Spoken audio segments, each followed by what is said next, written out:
that it's a lot easier to inflict pain than to feel pain.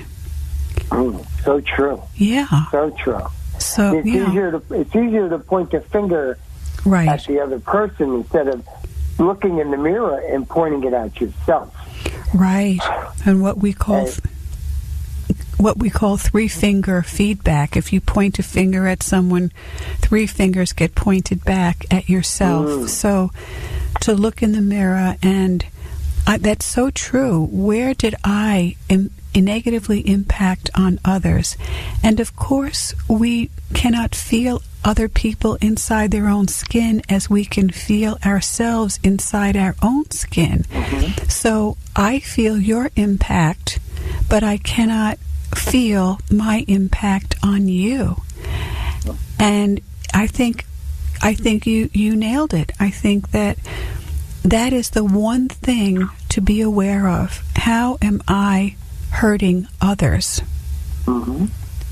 And I always, like, you talk about the mirror. In my book, and both of my books, I talk about mirror self-reflection.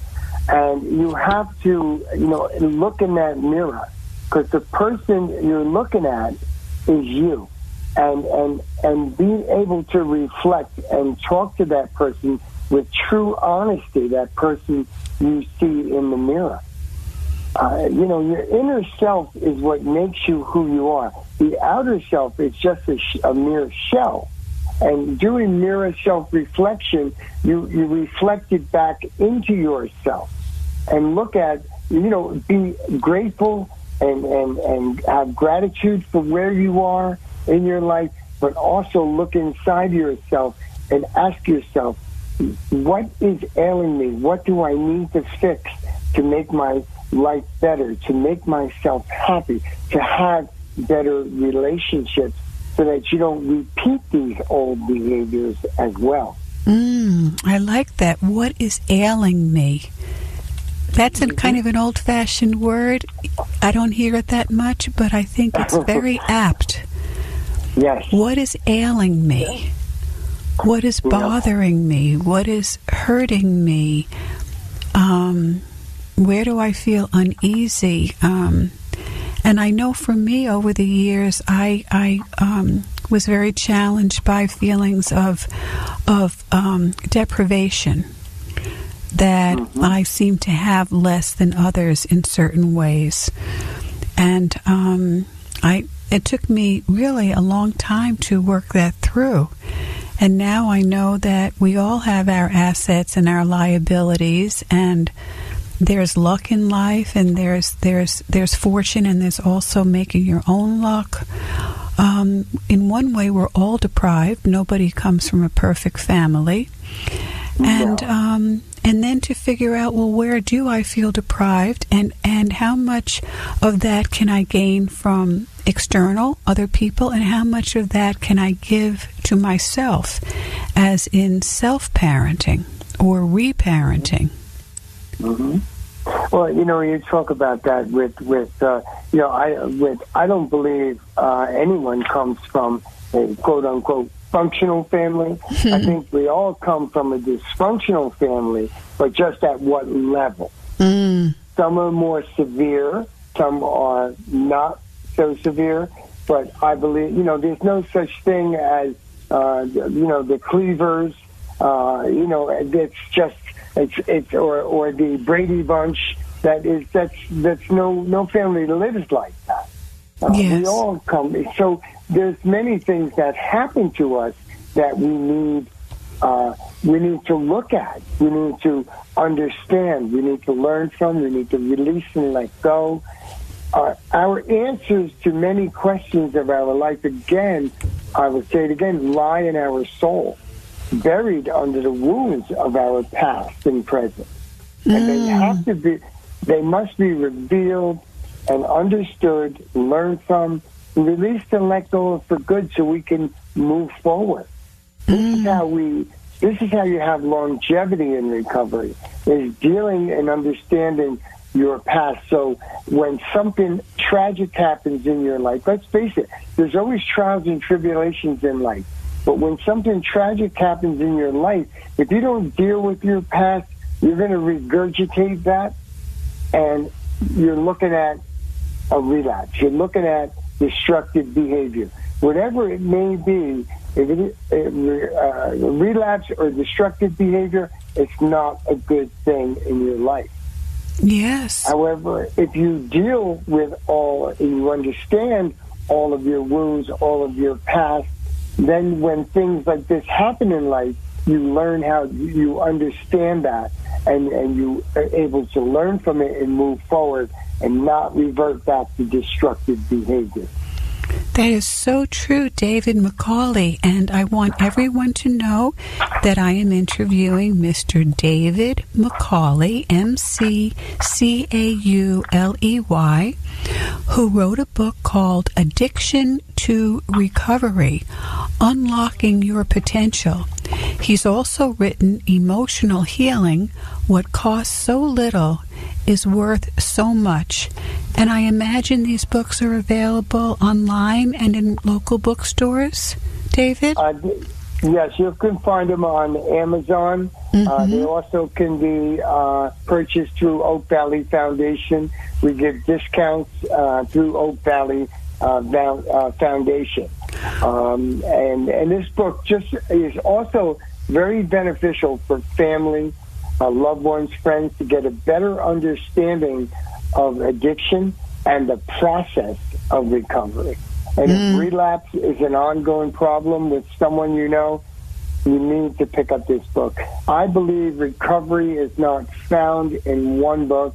I believe recovery is found in many books. Yes. And it's so important to learn all different parts of that you need, that may need healing, fixing, however you want to put it, in your life.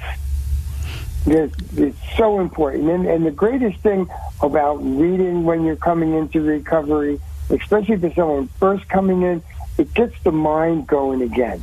You know, the mind has been numbed by addiction or destructive behavior, and it's so good to get the mind going again, regenerated. Even if you're reading magazines, books, whatever it may be, you need, there's a wonderful thing out there called luminosity.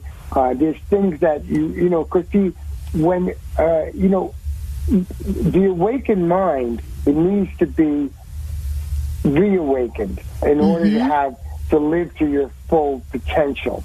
And that's what this book is about. It's about unlocking your potential so that you can live to your full potential. Yes, and have a good life. Yeah, and we even call it bibliotherapy. Biblio from the French meaning book. So book therapy. And I so agree, David, because we are getting out of our own paradigm way of thinking of the world, which is often such a limited construct. And if you start reading, you can, as you say, you can broaden your horizons, see things differently, and then you can start making connections between all your learnings, and then you're off and running, because now you have a synergy with all of the different concepts and what they mean. And I also think you're talking about a basic curiosity. Yes. Right. Yes, I am. Yeah, we have to be seekers. We have to be curious about the world. Time, you know, be a seeker in your life. Think outside the box for once, and you'll be able to, you'll see things differently. It'll open up new horizons.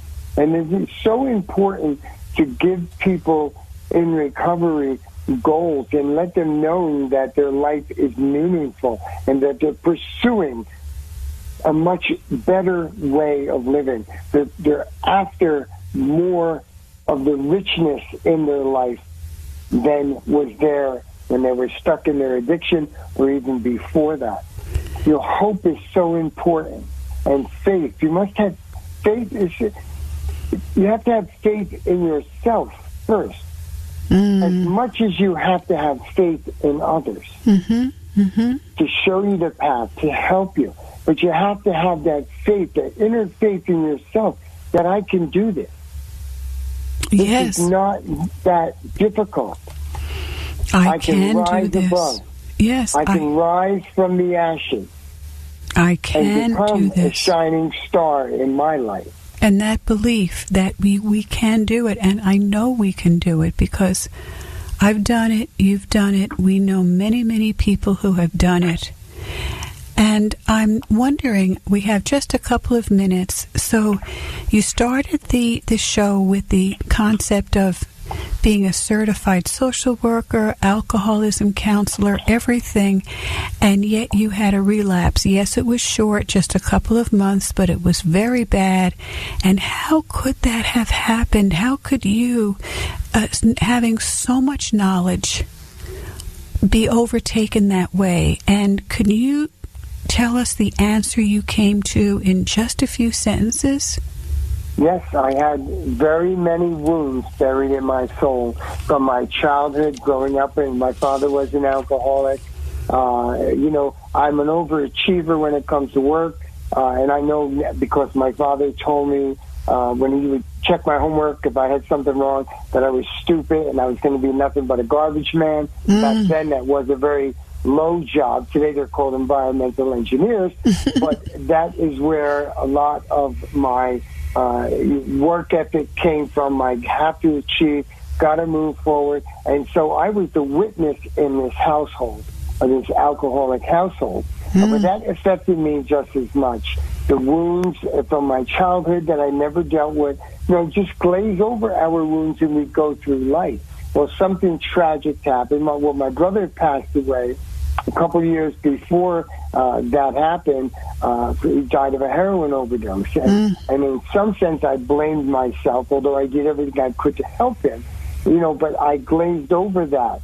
And something tragic happened in my life, and I regurgitated all of this stuff from my past. And that's what caused my relapse. There was many things, but it was because I didn't understand. I wasn't taught correctly how to understand all my inner pain, my inner wounds, all the things that ailed me that was stuck in my soul. Only through my deep soul-searching journey over that 8-year period that I come to the realization that of the mind, body, soul, self connection. Beautiful. And bringing it together and healing all aspects of your life to live a fulfilling life. Oh, David, I'm so glad I asked you. What a beautiful note to end on. Thank you. And this is Dr. Duffy Spencer saying goodbye for now and wishing you great relationship.